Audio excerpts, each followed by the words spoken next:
Lepo pozdravljeni na drugem ali tretjem delu, ki smo tako štajemo. Pričenjamo z predstavitvene publikacije, oziroma s pogovorom o predstavitvi ene publikacije. Gre za knjigo, ki jo je pripravil Božo Repe, ampak zato, da je to knjigo pripravil, smo dali še en drug del, o katerem je treba najprej nekaj besed povedati, kako je sploh prišlo do tega, da je ta knjiga lahko išla. Milko Brezigar je leta 1980 objavil gospodarski program v tanjši knjižici, to je bilo jeseni 1918. Leta 1958 je v emigraciji umrl v Salzburgu, zapuščen od vseh, kako rekoč. Božo Repe je že nekaj časa imel nek tekst o Milku Brezigarju, ne o tej publikaciji njegovih posebej, ampak o Milku Brezigarju in sicer še njegovem delu. In kako zdaj to, kakšna bi bila zanimiva oblika, v kateri bi to mi spravili na trg, in prišla je ideja, da kaj pa če bi ponatisnili njegovo, torej Brezigarjevo delo iz leta 1918 in mu kot nek uvodnik tej izdaji dodali ta Boža Repeta. Na to je nastopila manjša nerodnost, ki se je reče, da je pravzaprav, to se zdaj bi lahko reklo grobo sliši, da je prezgodaj umrl, to je itak. Umre prezgodaj, ampak prezgodaj je umrl v smislu, da je od njegove smrti minilo premalo časa, da bi ne prišlo do zagato z avtorskimi pravicami, in potem smo morali najprej rešiti to vprašanje, kako je z dediči z avtorskimi pravicami.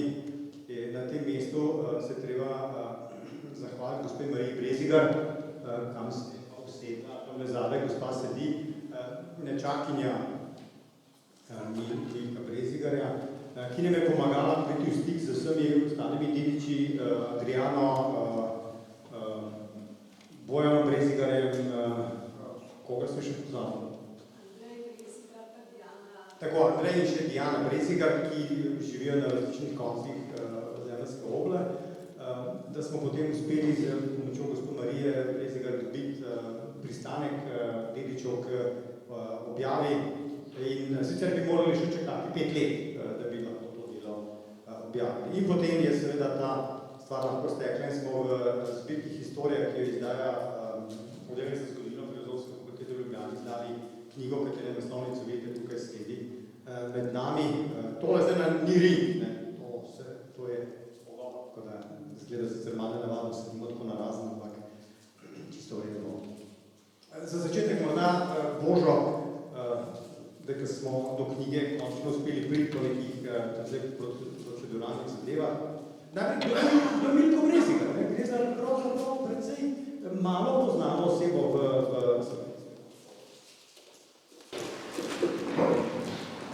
Ja, torej hvala lepa, hvala tudi gospe Mariji Brezigar in drugim, da so dovolili, ker jaz 5 let verjetno še ne bi čakal, da si izdajo te knjige, tako da sem vesel, da je do nje prišlo. Torej, Milko Brezigar je taka zelo zanimiva, tudi zelo skrivnostna osebnost, bi lahko rekli. Današnja generacija praktično ni poznan, moji nekako še.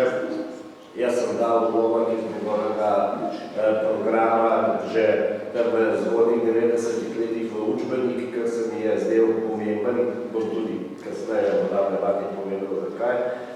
Torej, Milko Brezigar je bil položen primorec, rojen je bil v Ljubljansko leta 1886 v zelo številčni družini. Drugače je bil pa makroekonomist in gospodarstvenik, ukvarjal pa se je tudi s politiko in pisanjem za časopise. Njegovo življenje bi pravzaprav lahko razdelili na ključna zgodovinska obdobja, ki so jih doživljali Slovenci s preloma 19. stoletja, torej skozi 27. stoletje. Prvo zadeva obdobje Avstro-Ogrske, v kateri je tudi doštudiral in potem delal na Dunaju kot pravnik. Na Dunaju je delal torej v različnih službah, predvsem pa predvsem pa to je bilo že v času vojne za avstrijske državne ustanove, torej za tisti del avstrijskega državnega aparata, ki se je ukvarjal z oskrbo. Že v času Avstro-Ogrske je bil zaprt, deloval je tudi takrat v neki tajni organizaciji, ki je potem med vojno pošiljala informacije v Švico in antantnim silam in slovenskim emigracijskim politikom okrog jugoslovanskega odbora.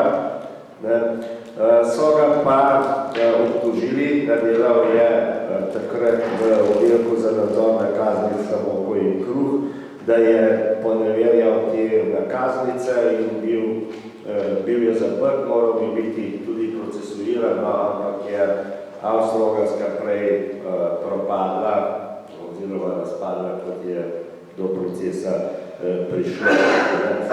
On je potem deloval za slovensko vlado v Ljubljani, to je torej prehodno vlado SPS v Ljubljani na različnih področjih.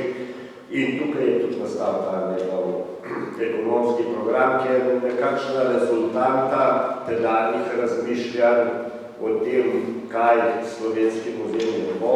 Takrat se govori o nedefinirani jugoslovanski Sloveniji, ne ve se, kateri deli ozemlja bodo prišli v to, torej, kateri deli bodo prišli v nedefinirano jugoslovansko državo, kateri ne, kar se odraža tudi v njegovem programu, čeprav se ukvarja predvsem z možnimi ekonomskimi aspekti. Skušal je potem nekaj časa biti politik, je tudi kandidiral za poslanca, vendar mu to ni uspelo zaradi takih, torej, ne rekli, afer, starih afer, ki so jih privlekli na dan. Metoda političnih obračunavanj takrat ni bila nič drugačna, kot je danes, samo pač tehnike so bile bolj primitivne, navezane na časopise in tako naprej, ne pa na socialna omrežja. Tako da potem ni uspel, okrog tega so bile potem tudi tožbe, ki so se končale s poravnavo, tudi bilo več interesantno. In v času, ki dobi malo vojna, se je torej ukvarjal predvsem z gospodarskimi vprašanji, je bil v ožjem krogu liberalnega slovenskega pola, okrog tednikov oziroma dnevnika Jutro in tedenskih izdaj, ki so bile z njih povezane, pa seveda tudi v vrsti drugih nadzornih odborov. Skratka, šlo je za neko skupino, ker takrat ni bil slovenski prostor razdeljen samo politično, ampak je bil izrazito razdeljen tudi ekonomsko in kulturno, ali vse to je bilo vezano na stranke. On je torej pripadal tej skupini, ki je zagovarjala jugoslovansko integralno varianto liberalizma. Ko se je začela vojna v Evropi, je sodeloval z britansko obveščevalno tajno službo, predvsem je skrbel za logistiko, za opremljanje jugoslovanskih agentov, slovenskih agentov, ki so izvajali sabotaže. Takrat Jugoslavija še ni bila v vojni, izvajali so sabotaže na vlakih, ki so iz Jugoslavije vozili v nacistično Nemčijo, torej v Avstrijo takrat že. In to so izvajali tako, da so dajali eksploziv v vlake, ki je potem eksplodiral na drugi strani meje.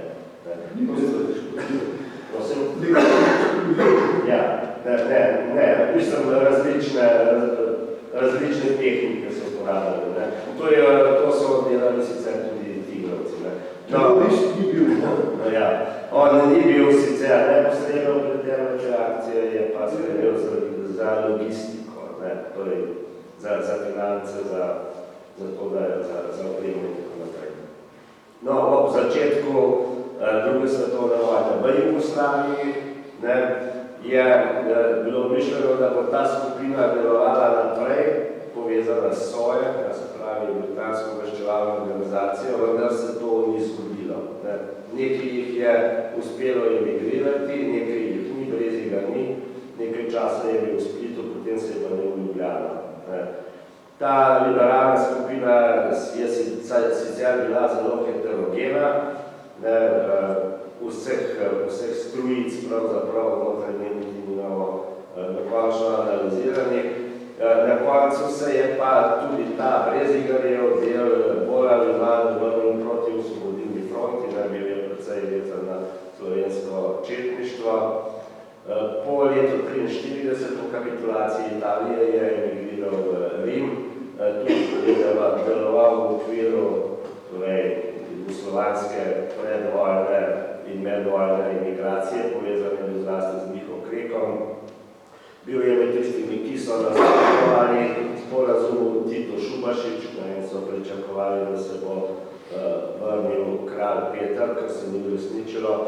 In potem je zadnjo obdobje svojega življenja preživel v Avstriji, v precejšnji revščini. Živel je v nekem domu za ostarele v Salzburgu. Po nekaterih virih naj bi gre predvsem za vire, ki izhajajo iz arhiva službe državne varnosti, nekaj drugi viri so redki. Torej, po nekaterih virih naj bi tam pisal tudi knjigo, ki pa ni ohranjena, torej nismo uspeli najti sorodniki, tudi pravijo, da je nimajo. Po vojni je bil v odsotnosti obsojen, potem delno je bila ta sodba razveljavljena, neformalno naj bi imel ponudbo, da se lahko vrne v 50-ih letih v Slovenijo, da ga ne bodo preganjali, ampak je iz previdnosti ostal v Avstriji. To je torej ta njegova življenjska zgodba, za nas je pa seveda pomemben v tem zgodovinskem, daljšem zgodovinskem kontekstu, predvsem zaradi nacionalnega programa. Prosim, da nekaj besed nameniš temu, kaj zdaj to pravzaprav je v tem gospodarskem programu, pa morda glede na prejšnji panel ne spregledamo še enega drobca v tem programu, namreč gospodarskega prostora v geografskem smislu, ki ga je on nekako videl ali pa skušal videti.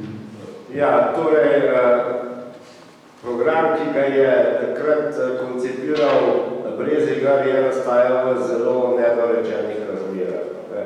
Torej, v razmerah, ko ni bilo jasno, kako bodo določene meje, kaj bo pripadalo tej jugoslovanski Sloveniji, ni bilo jasno tudi, kakšen status bo imela Slovenija v jugoslovanski državi, čeprav seveda večina slovenske tedanje politične elite se je nekako zavzemala za nek federativni model ali vsaj avtonomistični model. Liberalci so bili tukaj pač nekoliko bolj, bi rekli, nagnjeni k tudi centralistični ureditvi. In on je delal te kalkulacije v veliki meri na predpostavi, kaj bo, če bo. To je razvidno tudi iz programa.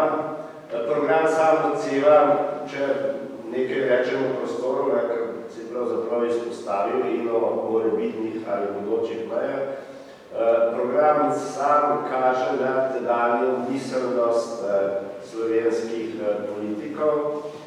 V njem ni zajeto Prekmurje, torej Prekmurje takrat še ni v zavesti slovenskih politikov, da bi sploh prišlo v ta slovenski prostor. Izjemno velik poudarek je pa dan Koroški. Koroška je pač za tedanjo politiko nekaj takega, kot je Kosovo za Srbe, zibelka slovenskega naroda, Karatani in tako naprej. Tako da ti njegovi izračuni, ki jih je delal, so zelo podobni tudi za Koroško in tam daje velik poudarek tudi temu, koliko Koroška kmetijsko in sicer pridelala in tako naprej. Drugi dve področji, ki sta zelo zanimivi, sta Goriška in Trst.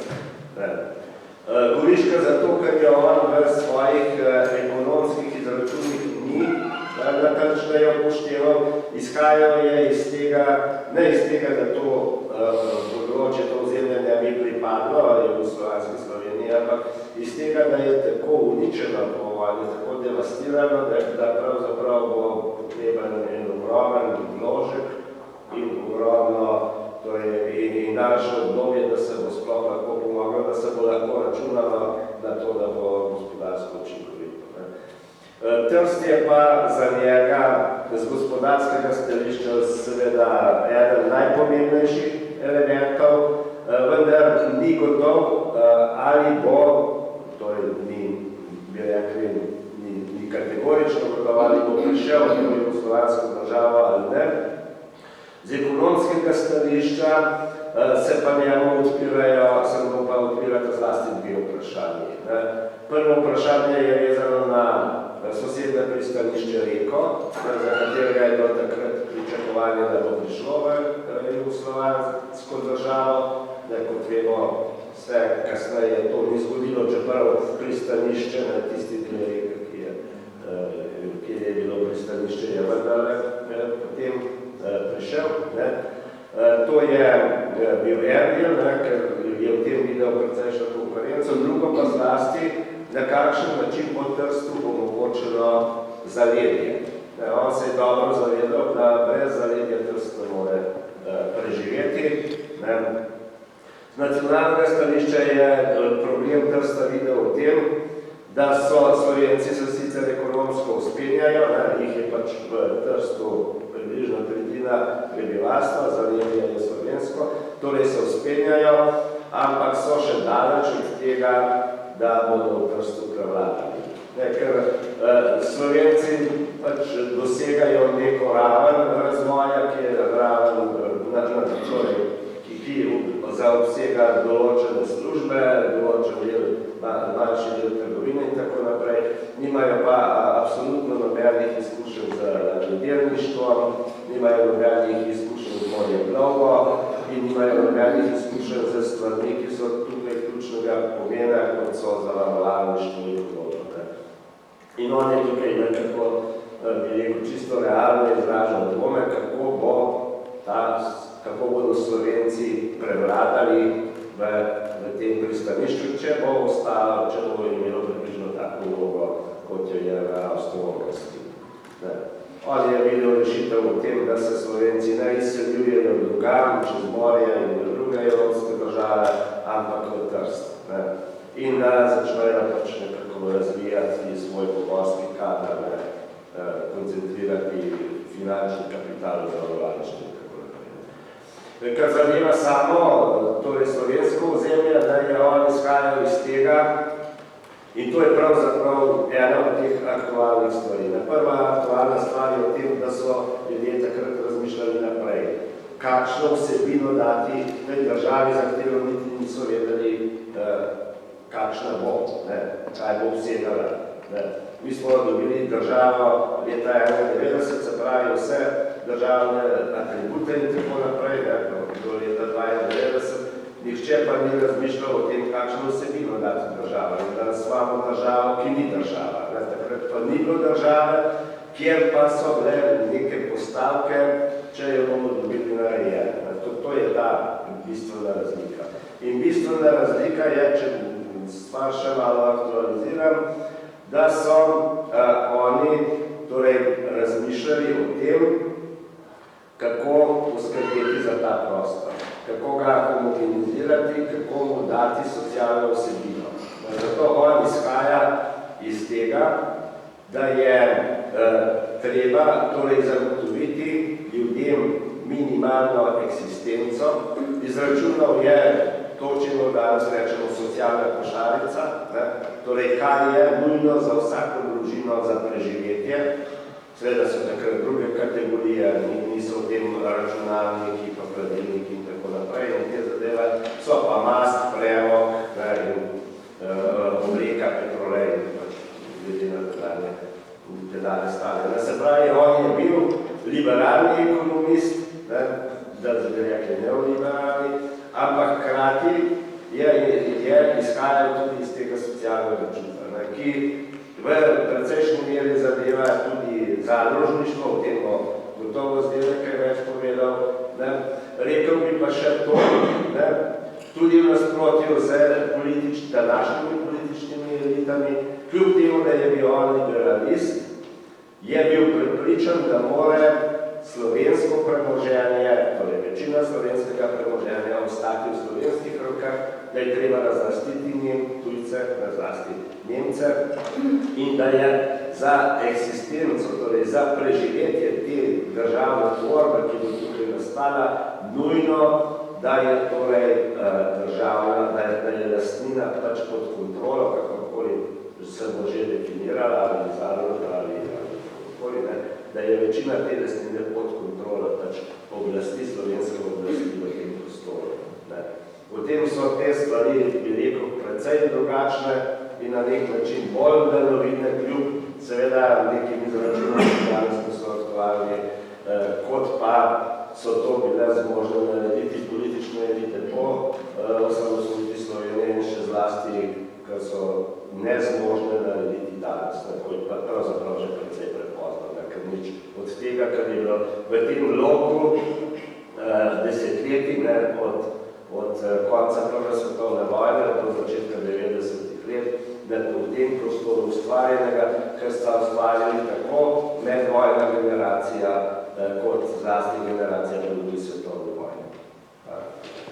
Hvala. Se bomo k tem rezultatom tega loka, ki si ga omenil, vrnili. Zdaj, vidite, imamo še enega sogovornika, nisem na začetku predstavljal ga, ker Boža mi ni bilo treba, pa sem tukaj pa pozabil, torej drugi sogovornik tem predstavitvi knjige Zdenko Čepič, sodelavec Inštituta za novejšo zgodovino, ukvarjal se predvsem seveda z socialistično Jugoslavijo, pa vam zdaj tudi moje prvo vprašanje bo šlo v to smer. Zdaj, kako pa je zdaj kaj bilo v gospodarskih programih po drugi vojni, torej v času socializma, kaj je bilo v bistvu teh programov? Ali je bila to ekonomija, oziroma ekonomska znanost, ali je bila to ideologija? Ja. Dodal bi še k vsemu, možno nekaj, kot bi rekel, temu se reče, cirk. Namreč liberalc, kot je bil Milko Brezigar, je knjigo, ki ima naslov Osnutek slovenskega narodnega gospodarstva in ne govori neposredno o programu, ampak govori o osnutku, namreč knjigo je posvetil dr. Antonu Korošcu, izvršitelju Jugoslovanskega testamenta, kar je pravzaprav nekako bi rekel skregano z neko logiko, vendar to, da knjiga je šla septembra leta 18, ko ni bilo povsem jasno niti Korošcu, niti drugim politikom, kaj se bo zgodilo z tako ali malo Jugoslavijo, ali veliko Jugoslavijo, ali združeno Srbijo, ali ne. In je prav, bom rekel, Milko Brezigar pisal ta svoje delo, torej program ali osnutek slovenskega narodnega gospodarstva, sorazmerno, bi rekel, v videnju samo slovenskih dežel. On govori še vedno o deželah, kajti takrat je bila še Slovenija razdeljena na dežele, kot je Kranjska, Štajerska, Slovenska, in on upošteva predvsem Kranjsko, Koroško in slovenski del Štajerske, kot je Boža rekel, Goriško je zaradi vojne škode, odnosno porušenosti spustil, o Trstu pa tudi jih kot govori, čeprav je bil, bom rekel, sorazmerno, bom rekel, vezan na Trst, ni dovolj. Hočem reči, namen te njegove knjige je bil prav s knjigo dati stvarno podlago za ureditev notranjih in zunanjih gospodarskih razmer slovenskega narodnega gospodarstva, je zapisal v predhodu. Brezigar je prav, bom rekel, bil eden od teh avtorjev takrat, ki so se ukvarjali z slovenskim narodnim gospodarstvom. Seveda je on bom rekel, napisal celovito knjigo, zlasti, ker je bil gospodarstvenik, težko bi rekel, da je bil doprimer ekonomist, kar tako, no, ampak je bil gospodarstvenik in je seveda imel vse stvarne podatke, ki jih je seveda kot državni uslužbenec države, avstrijske države, avstro-ogrske, imel in je seveda jih lahko uporabil. Seveda imamo pa seveda tudi drugo knjigo, ki tudi govori o slovenskem narodnem gospodarskem programu, recimo, je pa torej knjiga Albina Preperuha, ki nastopa kot Auditus, ki govori pa seveda je naslov knjiga Problemi malega naroda, ki prav prihaja do istih skoraj da rešitev, odnosno predlogov, kot jih je dal tudi Brezigar. To je samo odločba, nacionalizacija, agrarna reforma, skrb za kmetijstvo. Seveda, da tu imamo pa vedno bolj vprašanje, ali je kmetijstvo panoga in spadajo kmetje kot kmetijski predelovalci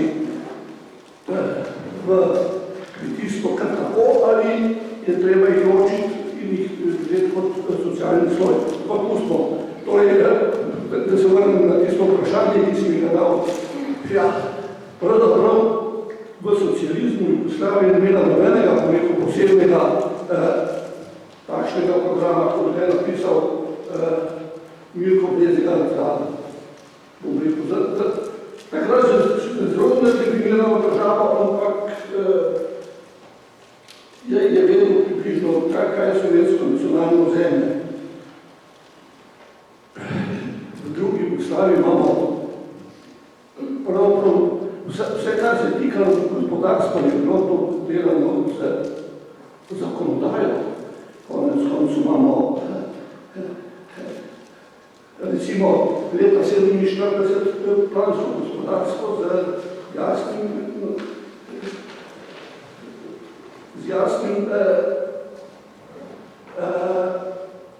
torej zakonom o narodnem gospodarstvu, razvoju narodnega gospodarstva in tako dalje. To je tako imenovani prvih 5 letni plan, v katerem je seveda bi rekel zelo natančno bilo koncipirano ali določeno, kaj naj bi počeli, kasneje seveda tega ni. Kako je do tega plana prišlo, pravzaprav je zelo vprašljivo, ne? Mislim, ni vprašljivo. Ni povsem jasno, kdo je pravzaprav ga koncipiral. Ali je to bil privredni savet, gospodarski svet, ki ga je vodil Kilnič, ali je bila to neposredna politika, je seveda veliko vprašanje, seveda gospodarski svet, v katerem so sedeli sami, torej vodil je Kilnič, rekel, markantne osebe iz vrha Jugoslovanske partije, seveda, da je težko ločiti reči, ali so nastopali kot strokovnjaki, ali so nastopali kot politiki, ne. Tako da je prav druga Jugoslavija nekaj takega programa nima, ne. Je recimo leta 1947 pa za kmetijstvo, za zadružništvo, kar del napisal eno razpravo, odnosno neko razmišljanje, ki imelo programsko zasnovo o zadružništvu, mišljeno je po splošno zadružništvo in nepovozništvo, ne. Vendar je potem leto dni kasneje, odnosno slabo leto dni kasneje prišel do Informbiroja. V Informbiroju so tudi, je bil mislim, stavljeno nekočiko, je bil tudi od neželjivnih kmetijskih politiki, ne, in tako dalje. In potem je seveda vsa stvar postala taka, da je potem to splošno zadružništvo, za katerega se je sprva zavzelo kar del, kot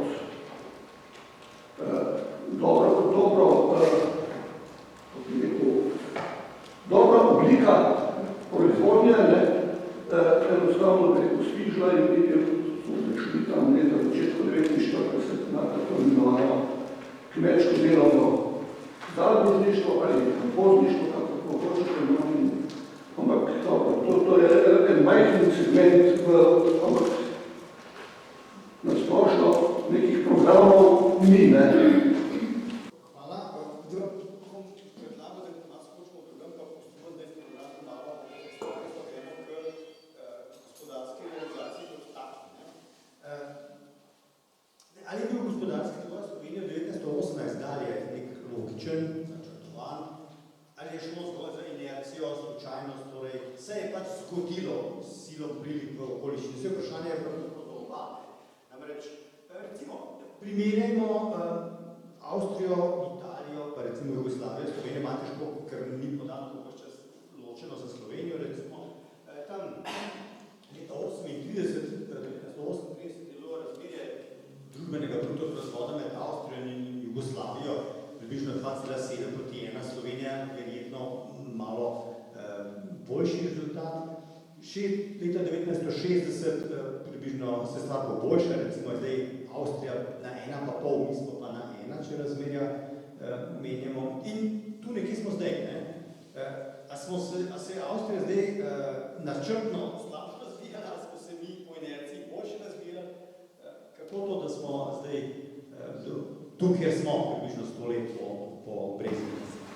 Ja. Če bi bil malo, bi rekel, patetičen, bi rekel, kar smo pridni, ne?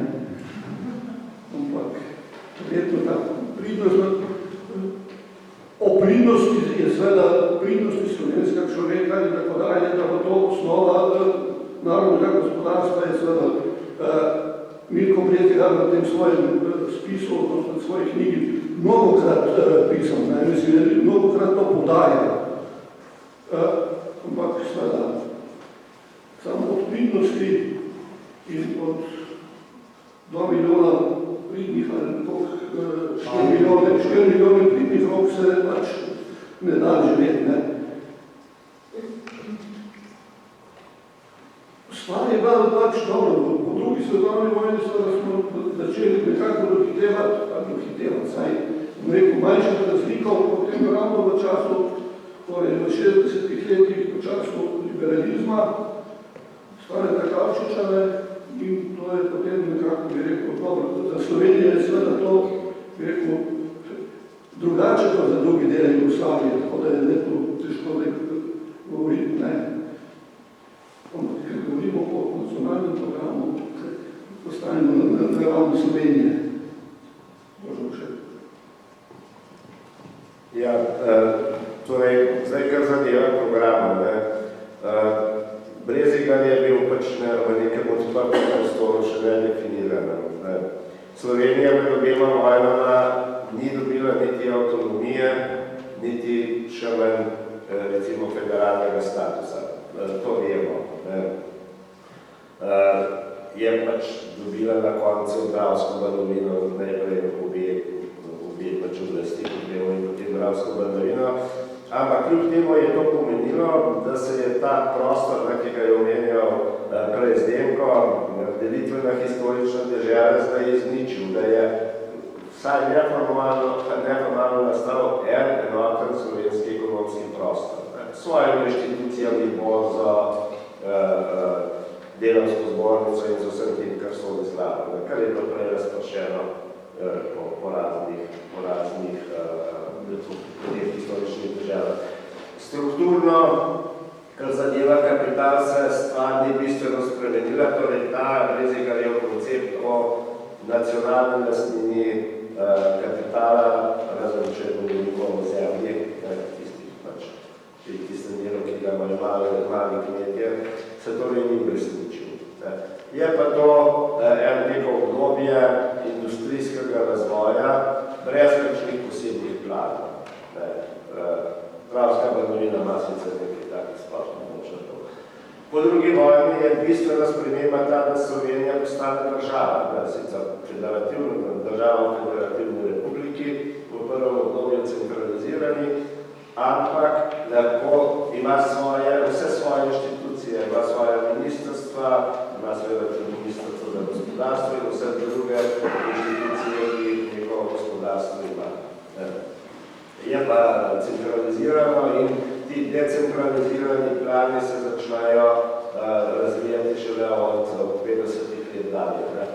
Prvi, koliko toliko konsistenten načrt je pa pač ta Kavčičev načrt, na katerem Slovenija v bistvu životari še danes.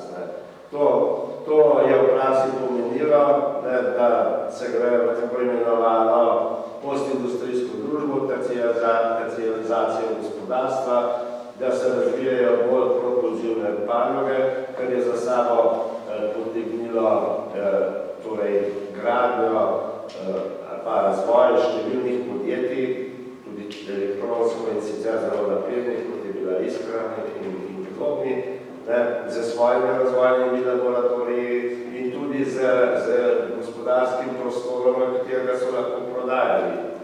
Ta je bil deloma zahodni, kjer so bili seveda bolj posli, večinoma pa je bil to pač manj razviti tretji sveta. Tako Nemčija, Jugoslavija in Slovenija sta prosperirali. Težke železnice imajo še danes iskrene naprave in še recirala se teh stvari. No, skratka, Kavčičev koncept je temeljil na tem, da gre Slovenija v moderno dobo, to pomeni atomsko dobo, da zgradi jedrsko elektrarno, da zgradi cestni križ, da razvija znanost, da razvija promet in da razvija turizem. Po tedanji percepciji, da je treba celo obalo pozidati po španskem in italijanskem zalogu, to so nadbistvene zadeve. To je edini realni načrt, ki je nastavljen, na tem je nastala tudi Socialistična republika Slovenije, če govorimo o Socialistični republiki Sloveniji po ustavi leta 1974, ki je bila uspešna po vseh kriterijih, pustimo ideologijo, to je obdobje, ko je zgrajena klinični center, to je obdobje, ko je zgrajena jedrska elektrarna, ko se recimo kar precej že začne graditi cestni križ, ko je zgrajen Cankarjev dom in tako naprej. No, vsem tem Slovenija vrtila še danes. In imamo eno zgradbo, ki bi jo lahko v 30 letih pokazali kot produkt Slovenije, kot samostojno državo. Razen, če ne šteješ naselji, kot so Šelovi in tako naprej. Torej, to so te, bi rekel, bistvene razlike, ki se kažejo v razvojnih načrtih. Slovenija leta 1991 ni naredila absolutno nobenega razvojnega načrta. Zadnji razvojni načrt je naredila socialistična Šinigojeva vlada, ki pa ga je potem nova Demosova Peterletova spravila v predalni zavrga. Se pravi, koncept je šel popolnoma stihijsko in na koncu prišel do tega, kjer so pač vzhodnoevropske države, čeprav je bila Slovenija več kot 2 desetletji v prednosti pred njimi. In če me sprašuješ po primerjavi z Avstrijo, bolj popularna je bila v Sloveniji krilatica, da bomo balkanska Švica. Torej, je bil švicarski model, mi rekli za odvor, v resnici se Slovenija vedno primerja z Avstrijo in z razvitim severom Italije, se pravi kolonijo Julijsko kraje, pa potem naprej Gradno dolino in tako naprej. Tukaj smo bili tam, kjer smo vedno bili. Slovenski bruto družbeni proizvod je danes 52% avstrijskega, toliko je bil tudi takrat, kot si povedal, ko se je zgodba začela, tukaj ni nobenega približevanja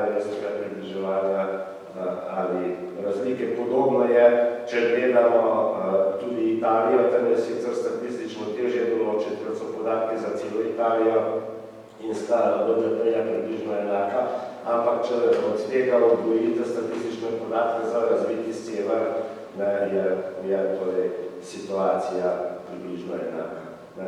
Skratka, samostojna država Slovenija je v tem kontekstu in pri tem moramo upoštevati, da je bila v Jugoslaviji razvita in je plačevala v fond za nerazvite, kar je bil seveda vedno predmet nacionalizmov in konfliktov, ker smo bili vsi izkoriščeni, nerazviti so bili izkoriščeni in razviti smo bili izkoriščeni. To je eden od unikumov Jugoslavije.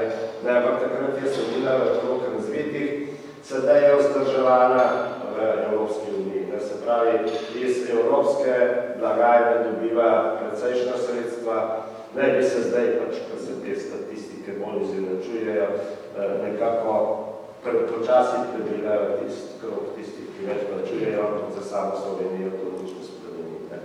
Torej, ta razvojni model, ki se je, če lahko rečemo, po osamosvojitvi Slovenije razvil, ni bil zmožen razmišljati niti približno tako daleč, kot je razmišljala tedanja generacija, ko ni še imela v rokah ničesar. Sedanja generacija je leta 1991 dobila izgrajeno državo. Dodali so zunanje ministrstvo in dodali so slovensko vojsko, vse drugo je pa bilo še iz prejšnjih časov. Da bojo ne bi na koncu vprašal nekaj, kar si že delno odgovoril, preden pozovem še publiko, če ima kakšno vprašanje. Kot razumem, hoče da povedati, oziroma ti Božo si to izrecno, tako tebe razumem, ki si rekel, ne? Pravzaprav današnji gospodarski programi strank so copy-paste, druga. Ali je kaj razliko? Ne, to, kar sem jaz hotel povedati, je, da v bistvu obstajajo neki osnovni, mi lahko definiramo državo tako ali drugače, vsi to vemo. Države so velesile, so pa tudi pacifički otočki. In vmes so Luksemburg, Monako in ne vem kaj še vse. So tako imenovane puppet states, ali kakorkoli jim rečemo. Ampak če govorimo o neki državi, ki skuša biti država, če je majhna, potem obvladuje svoj ekonomski prostor, da ima vsaj neko svojo banko, preko katere to kontrolira, Slovenija tega nima. Ima drži v rokah infrastrukturo, Slovenija tega nima. Letališče je prodala, letalsko družbo je prodala in ne obvladuje torej niti kapitala, niti ekonomskih tokov, niti infrastrukture. In potem se človek vpraša, v čem je smisel države. Potem se je vedno samo pri jeziku in pri standardu. Standard bi bil lahko v kakšni drugi državni formaciji morda celo boljše, Bretonci imajo gotovo boljšega kot Slovenci, čeprav nimajo svoje države, so bi pa da približno isti razvojni stopnji v času, ko je Brezigar pisal svoj program. In to so vprašanje, torej, kaj, če že dobiš državo, če si jo želel, če si zadnje prizadeval ali pač si jo dobil zaradi konstelacije mednarodnih odnosov, se pravzaprav moraš vprašati, kaj boš s tem počel. Da se to vsak normalen človek naredi, če v podjetju je hišo ali ali posečko ali kakokoli. Sloveniji pa pač tega ni bilo v tem smislu. Razmišljam, ki jih vidimo pri generaciji po prvi svetovni vojni, pri komunistih po drugi svetovni vojni, ki so pravzaprav najbolj razumeli smislu države, po osamosvojitvi Slovenije pa ne več. Hvala lepa, zdaj pa publika, če imamo kakšno vprašanje, če ne pa. Ja, pardon, izvolite se kam. Pozoril bi, da pravzaprav Brezigar na tem svojem programu, torej v risu, seveda predlaga, ali bom rekel, se zavzema za nacionalizacijo. Zdaj, seveda, mi takoj vidimo, kot nas, ko zelo reče nacionalizacijo, vidimo rdečo pošast komunistično, ki žele male podjetnike in male kmete in tako dalje, kar seveda pustimo, to je že skoraj nekaj takega kot zgodba o vlaku v času Marije Terezije. Torej, nekaj, kar bom rekel, smo si prisvojili, vlak v času Marije Terezije, pustimo, da vsaj 100 let prezgodi, pa drugo je o tem nekom komunističnem balvalu. Ampak hočem reči, Brezigar je prav izhajal iz tega, da če hočemo karkoli doseči, je treba nacionalizirati tujo, torej nacionalizirati, ne ekspropriirati. Tuj kapital, ki je na Slovenskem bil takrat v razmerju približno 1:7 ali 1:8 celo v korist tujega kapitala. To ni bil samo ideja Brezigarja, bila tudi Ambitusova, o tem je pisal tudi Bosar in Andrej Bosar in tako dalje. Cel kup takratnih piscev, ki so se ukvarjali tudi z ekonomskimi programi, odnosno ekonomskimi vprašanji, je enako predlagalo. Torej, Brezigar pravi, da bi bila nacionalizacija zemlje kot industrija, obrti, trgovine, pogoj za ustvarjanje narodnega gospodarstva. In na tem je prav temeljil. On je sicer govoril celo o socializaciji. Seveda, to socializacijo ni treba razumeti kot predvsem kot nacionalizacijo, torej neko bi rekel podržavanje za to, da imaš ti svojo ekonomsko bazo. In tu je ta, seveda bi rekel, njegov velik preskok iz nekega klasičnega liberalizma v nek, rekel, sodoben pogled na narodno gospodarstvo v neki narodni državi. Zahteva je tudi agrarno reformo, zahteva je prav bi rekel vse tisto, kar je prav bi rekel tudi Jugoslavija doživela v letih od 45 tam do 47 in tako dalje. Ker če hočeš ti ustvariti, bom rekel, bazo za narodno gospodarstvo, pa za državno gospodarstvo, moraš pač neke ukrepe sprejeti. So prijazni ali ne. To, kar je Brezigar predlagal, seveda ni nikoli resnično in vemo, kako bi jih ljudje sprejeli, ali bi jih sprejeli kot dobrobit, ali bi to sprejeli kot neko, bi rekel, nasilje nad tem. Tako da seveda, zdaj je tu lahko rečemo, predlog je bil dober, realizacija pa ne vemo, kakšna bi bila. Hvala. Kakšno vprašanje za replike? Izvoli.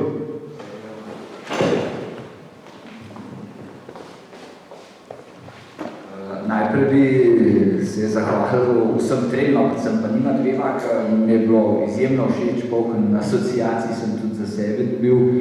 In ravno v zadnjem Zdenkotovem razmišljanju se mi je eno vprašanje, ker si pač izpostavil njegovo liberalno ideološko podlago, ampak vse te ukrepe v smislu nacionalizacije a gre mogoče razumeti kot ne to iz te ideološke sfere, ampak sfere nacionalno-emancipacijskih prizadevanj v smislu zagotovitve. Tako sem te razumel, no, in je potem temu ta liberalni koncept, ki verjetno v tistem času, to, kar praviš, so verjetno bolj po krizi leta 1929, te debate na globalni ravni glede liberalizma, posodobitve prišle upoštev, da je bolj iz tega, da je nekako liberalno, ideološki svoj profil malo podredil temu širšemu nacionalno-emancipacijskemu prispevku, zlasti še s tisto izjavo, ki se mi zdi, jaz sem spregledal, to, kar si omenil, kako se je zahvaljeval v Korošcu za njegovo delovanje, čeprav še sploh se ni vedel kako in kaj bo, ker seveda tudi presega neko osko ideološko gledanje, ampak dejansko daje nacionalni pogled tedanje elite na dogajanje, ker bi dodal še stališče, ki ga je Peter v 50 let objavil, pogovora francoskega diplomata s Korošcem, ki je bil v Ženevi in ki seveda Francoze je bolj skrbelo, kot je bilo že prej razvidno, tudi iz Božotovih pa prejšnjega panela, da so predvsem videli Slovensko ljudsko stranko kot nek podaljšek Vatikana.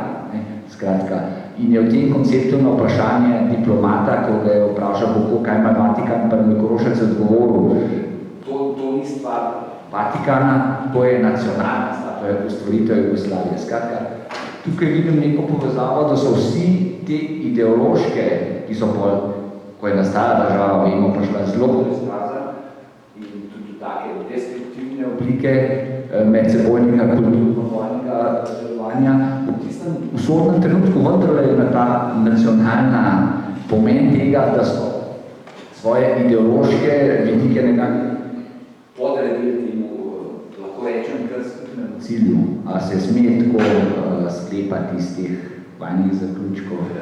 Najprej treba seveda ugotoviti, kaj je sploh liberalizem. Mišlja, ne? Slovenski liberalci niso bili gospodarski liberalci, by the way, ne? Ampak to, da so se imenovali liberalci, pomeni, so bili svobodnjaki od katoliške cerkve, odnosno od njene hierarhije. Zato se imenujejo liberalci, ne pa da nekaj posebnega liberalnega programa. Sami sebe so raje imenovali naprednjaki, zaradi tega, ker so rekli, oni, črni, klerikalci so pa konzervativci. Biti naprednjak ali konzervativni je samo drža, to je način delovanja, ni pa ideologija.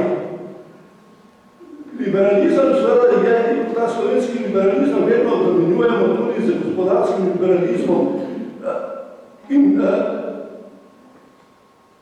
Milko Brezigar kot tako imenovani liberalc je seveda nastopal za jugoslovansko idejo in tako dalje, da so takrat pač te liberalci v upanju na Jugoslavijo ali kakšnokoli torej združevanje. Sam pa je v tem svoji knjigi, v tem spisu, v tem programu prav nastopil predvsem kot